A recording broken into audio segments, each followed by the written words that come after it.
नमस्कार,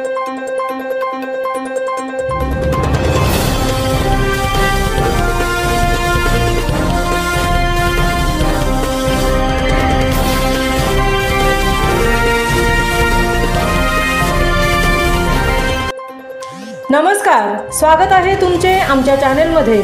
आवाज महामुंबईचा, शोध बातमीचा, कौल मनाचा। चला तर मग आमचे चॅनल शेअर करा, लाईक करा आणि सबस्क्राईब करा। धन्यवाद। राज्यात थंडीचं कमबॅक। 2 दिवसापासून गायब झालेली थंडी परतली। राज्यात उत्तरेकडील वाऱ्यामुळे चांगलाच गारठा वाढायला सुरुवात झाली आहे। गेल्या काही दिवसांपासून गायब झालेली थंडी पुन्हा सुरू झाली असून अनेक भागात किमान तापमानात घसरण झाली आहे। येत्या काही दिवसात थंडीचा जोर आणखी वाढणार असून तापमानात 1 ते 3 अंशांनी खाली जाण्याची शक्यता आहे।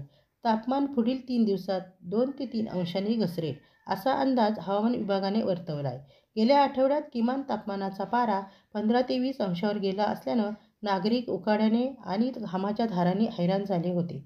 आता पुन्हा एकदा थंडीला पोषक वातावरण तयार झालंय। येत्या 2 ते 3 दिवसात हळूहळू तापमान कमी होणार असून गारठा वाढण्याची शक्यता आहे।